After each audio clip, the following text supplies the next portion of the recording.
Hello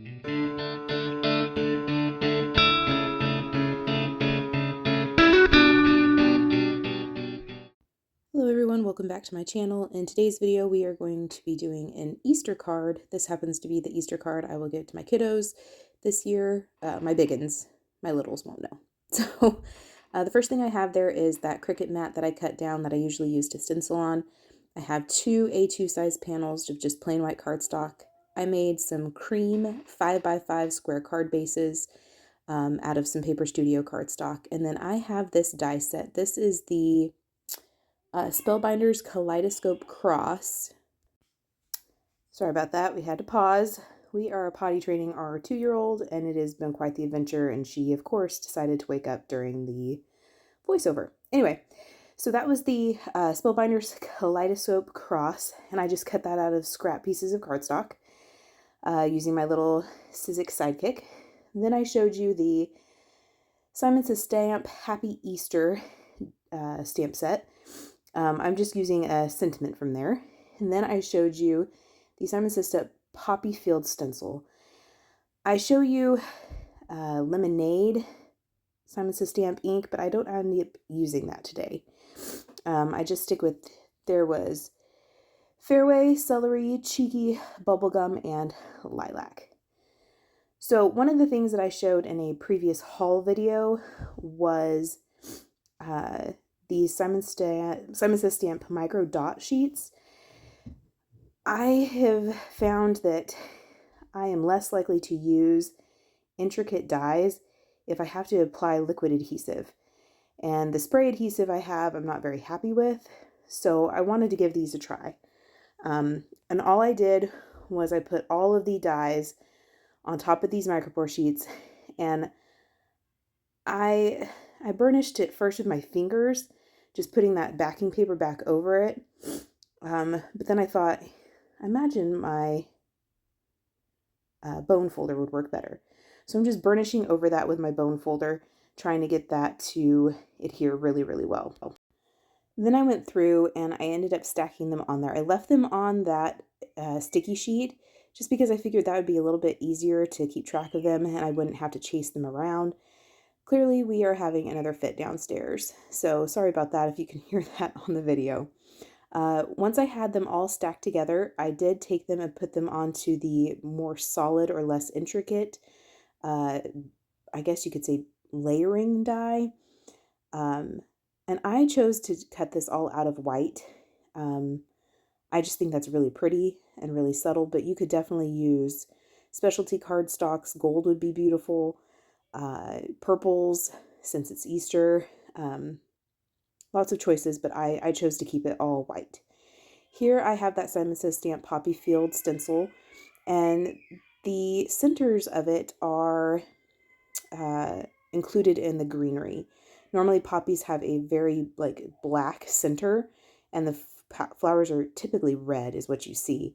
But I wanted to do kind of a rainbow since this is for Easter, and more of a pastel rainbow.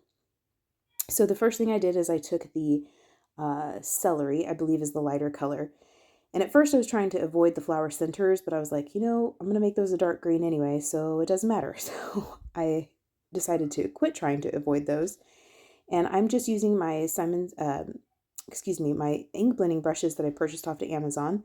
And then I reached for my mini ink blending brushes. And I'm going to use that to stencil this fairway ink, which is a bit darker. And I'm going to do some very, very simple shading for this. I tried to keep it darker toward the bottom and of course in that flower center. The bottom of the stems and kind of going up into the leaves just a little bit. And what you see here for the one, I do exactly the same thing for the other card. So I don't show you both just to save a little bit of time and to cut down on some monotony. But for what I do for one, I do for both. So that was just very simple shading that I did there using these ink blending brushes are also from Amazon. I know that I believe it's Pink Fresh Studio has some new ink blending brushes out right now, at the time of recording this, which is in March, that look almost identical to this. And I have not priced those, but these ones were very, very affordable.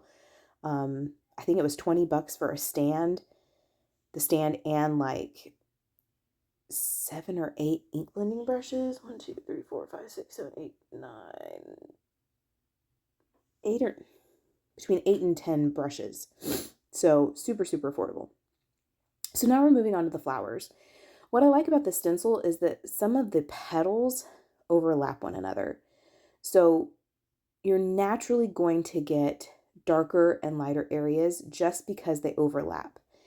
Now, I am using multiple colors here in different shades. So that is something to be aware of. If you are doing some ink blending where you're maybe using colors that will not play well together, in other words, when you blend them together, if you're blending complementary colors together, they're going to create like a grayish on your card.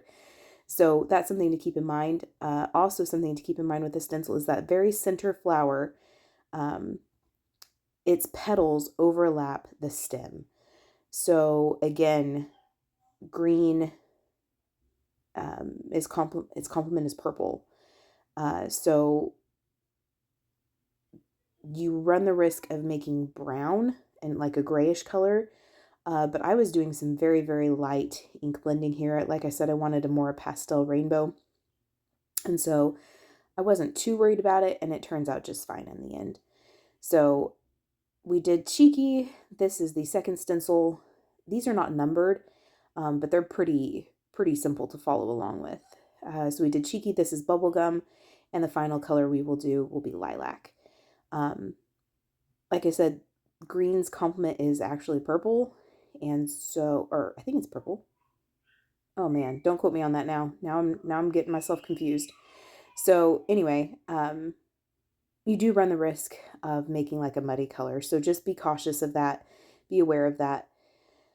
How I positioned my paper is I just stuck my paper down, but I made it to where my stencil lined up in a corner. And every time I laid down a new stencil, I made it line up square in this corner, and that made the stenciling go a lot faster. I could have used like my stamp positioning tools corner to do this, but I didn't want to fiddle with trying to figure out where to position it. And so I just used my little Cricut mat that I cut down. There are lots of sticky mats out on the market now. But I had this Cricut mat that I tried to do something with, it didn't work. And so I'm going to use this until it loses its stick, and then probably get another Cricut mat to cut down. So anyway, this is it all stenciled out, and I think that is so pretty. Like I said, I wanted a lighter rainbow, pastel rainbow, but I've seen this done in red, and it is just as beautiful. This is a nesting stitched square die set. I have had this in my stash forever, y'all, forever. I do not know where I purchased it. I believe I got it off Amazon. So I use that and run that through my die cut machine. I could use these offcuts to put on the inside, but I couldn't figure out a way to cut them down to where they looked nice and not just kind of odd and stuck there. I ended up trashing those. I know some of you are like, oh no, but I have a problem where I can't handle clutter. So to me, this was just clutter. It went in the trash. So this die set has a section that is kind of a bit bigger, and that is where the crossbar for this cross, or the horizontal section of this cross goes. I would use my fine tip glue bottle, but it is clogged and I don't have another needle to unclog it. So we went with this and it worked out just fine. So I'm just assembling this cross, and then we will move on to kind of figuring out where to position this. I glued the stenciled panel down flat, and then it was a matter of trying to figure out where to put this cross and the sentiment. So here I take an exorbitant amount of time to figure out where I want to put it. And because these both of these cards are going to my biggins for Easter. I'm going to do 2 different layouts. You can tell me which layout you like the best in the comments below. That'd be great. So one of them, I'm going to have the cross off to the side and the sentiment off to the right. And then another one, I'm going to have the cross in the middle and the sentiment off to the left. So I liked both. And because I needed 2 cards, I did both. So here I've just applied glue to the back of all of that stencil, or excuse me, that die cut, and we're just going to glue that down. Like you see, one off to the left, the other one centered. For some reason, the one that looks centered looks bigger. I know my eyes are just playing tricks on me. They're the exact same. But anyway, so we're going to just figure out where this Happy Easter sentiment from Happy Easter, Simon Says Stamp, Happy Easter is going to go. And then I've placed this in my Misty, or in my stamp positioning tool. I'm going to use Versafine Onyx Black ink to stamp this. And you will see in this first one, when it's all said and done, I don't stamp this right. Here I'm just trying to make sure that I like where it's at, that it looks straight and not like wonky. Thankfully, this Tim Holtz stamping platform has some grid lines on it, which makes it a little bit easier to see if you've got something even. This is a scripty font, so it's a little more forgiving as opposed to it being a big, bold block font. So I stamp it down. It didn't stamp super clean, and so I'm going to stamp it again, and you will see when I stamp it again that it is not in the same spot, and I get kind of a ghosting or double stamped image. Now, it is not terrible. It's not great. It's not clean like I wanted it to be, but it's not terrible. It doesn't look so bad that I felt the need to cover it or to put, I wasn't going to scrap the whole thing because, the card's essentially done. So I will talk in a minute about some ways that you could fix that and some other things that you could do with these cards. So you can see the difference between the one that double stamped and the one that stamped cleanly the first time. So here I could take a black pen and kind of cover in the sections that were open that misstamped, and you would just think it was a bolder sentiment. I've also thought about taking a marker and coloring over just the very top layers of the cross. I thought about putting glitter on the cross. I thought about putting glitter on the flowers, glossy accents. I thought about putting gems and pearls. All of those are totally options you could do. I just chose to keep them like this. I am pairing these with some 5x7 envelopes. I don't have square envelopes in my stash, so I'm going to end up cutting these envelopes apart to make them fit these cards just a little bit better, and I will do that off screen. These are just Paper Studio envelopes. So that is it. Thank you so much for joining me, and we will see you next time.